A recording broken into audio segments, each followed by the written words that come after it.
ఈరోజు రెసిపీ వచ్చేసి కొంచెం డిఫరెంట్గా అయితే చేపల కర్రీ, చేపల పులుసు అండి. ఇది చాలా చాలా బాగుంటుంది. ఒకటే ప్రాసెస్లో అయితే చేసి చూపించాను. కొత్త వాళ్ళు కూడా చాలా ఈజీగా చేసుకోవచ్చండి. చాలా చాలా బాగుంది పులుసు. ఎలా తయారు చేయాలి వీడియోలో చూపిస్తాను.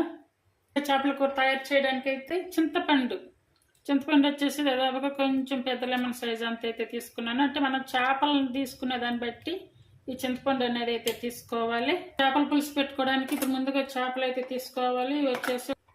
ఇవి ముందుగా ఉప్పు, పసుపు, పెరుగు వేసి ఇలా అయితే మంచిగా క్లీన్ చేసి పెట్టేసుకోవాలి. ఇప్పుడు వచ్చేసి 1 స్పూన్ వరకు కర్రీ పౌడర్ వేసుకోవాలి. జీరా పౌడర్ 1/2 స్పూన్ వరకు, మెంతి పౌడర్ 1/2 స్పూన్ వరకు, పెప్పర్ పౌడర్, అలాగే కారం 2 స్పూన్లు వేసుకోవాలి. కారం వచ్చేసి మనం తినే టేస్ట్ని బట్టి తీసుకోవాలి.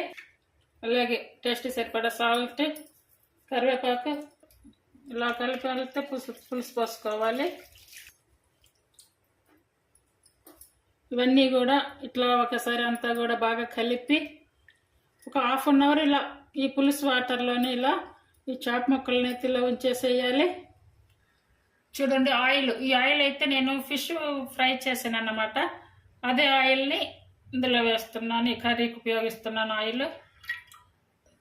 మిరియాలు చూడండి, 1/2 స్పూన్ ఆవాలు, 1/2 స్పూన్ జీరా, 1 స్పూన్ వరకు అల్లం వెల్లుల్లి పేస్ట్ ఇలా వేయించుకున్నాం కదా. ఇప్పుడు వచ్చేసి సన్నగా కట్ చేసుకున్న ఉల్లిపాయలు. ఈ ఉల్లిపాయలు వచ్చేసి బిగ్ సైజ్ ఆనియన్ ఒకటి తీసుకొని వేసుకోవాలి. అలాగే పుదీనా, కరివేపాకు ఇవన్నీ కూడా మెత్తగా ఉడికించుకోవాలి. ఇప్పుడు సాల్ట్, అంటే ఇవి ఉడికించుకోవడం కోసం అన్నమాట. ఇందాక ఆల్రెడీ సాల్ట్ వేస్తుంది, అది గమనించుకొని వేసుకోవాలి. 2 టమాటాలు తీసుకుని ఇలా కట్ చేసి వేసుకోవాలి.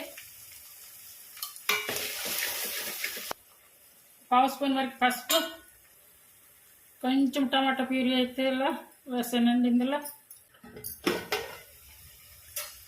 చూసారు కదా, ఇదంతా కూడా బాగా ఉడికింది. ఈ పులుసులో కొత్తిమీర కూడా వేసానండి ముందే.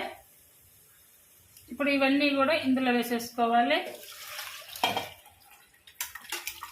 కొంచెం తేలిగ్గా గంటతోని ఒకసారి అయితే కలుపుకోవాలి.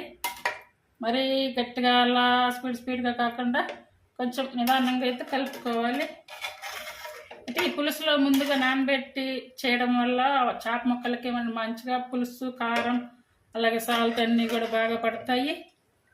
ఇప్పుడు మనకి కర్రీ సరిపడా వాటర్ కావాలనుకుంటే ఇంక వేసుకోవచ్చు, లేదనుకుంటే ఇప్పుడు ఇలానే ఉడికించుకోవచ్చు.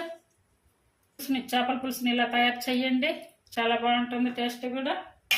చూడండి కర్రీ ఇలా మరుగుతుంది కదా, మంచిగా పులుసు కూడా మనకి బాగా తయారైంది. ఇప్పుడు పచ్చిమిర్చి చీలకలు అయితే వేసుకోవాలి. ఇప్పుడు ఈ పులుసుని సిమ్ మీద పెట్టేసుకోవాలి. సిమ్ మీద పెట్టేసుకొని ఒక 5 మినిట్స్ ఉంచేసుకొని సరిపోతుంది. చూడండి పులుసు కూడా ఇలా అయితే రావాలి. కొంచెం డిఫరెంట్గా ఈ చేపల పులుసు మీకు నచ్చినట్టయితే ప్లీజ్ లైక్ చేయండి, షేర్ చేయండి, సబ్స్క్రైబ్ చేయండి. హైప్ ఆప్షన్ ఉందండి, హైప్ ఆప్షన్ ఇచ్చి ఛానల్ని సపోర్ట్ చేయండి. అలాగే ఈ పద్ధతిలో కావాలనుకుంటే కనుక ట్రై చేయండి. ఇప్పుడు కొత్తిమీర అయితే కొంచెం వేసుకోవాలి. అంటే ఆల్రెడీ పులుసులో వేస్తుంది. చూడండి 5 మినిట్స్ తర్వాత కర్రీ అయితే చాలా చాలా చాలా బాగా వచ్చింది. స్మెల్, మంచి స్మెల్ వస్తుంది. ఆయిల్ బాగా పైకి తేలింది, మంచి టేస్టీగా ఉంది పులుసు కూడా. ఇప్పుడు స్టవ్ ఆపేసుకోవాలి. ఇప్పుడు స్టవ్ ఆపేసుకొని ఇలానే ఉంచేసేయాలి. ఒక 1/2 అవర్ తర్వాత అయితే ఇప్పుడు కర్రీ అయితే ఎలా వచ్చిందనేది చూడండి. ఈ చేపల పులుసు అనేది వేసుకొని తిని చూడండి. ఈ పద్ధతులు అయితే చేయండి అందరూ కూడా. కొత్త వాళ్ళు కూడా చాలా ఈజీగా చేసుకోవచ్చండి. చాలా చాలా బాగుంది పులుసు. టేస్ట్ అయితే సూపర్ ఉంది. Thank you for watching.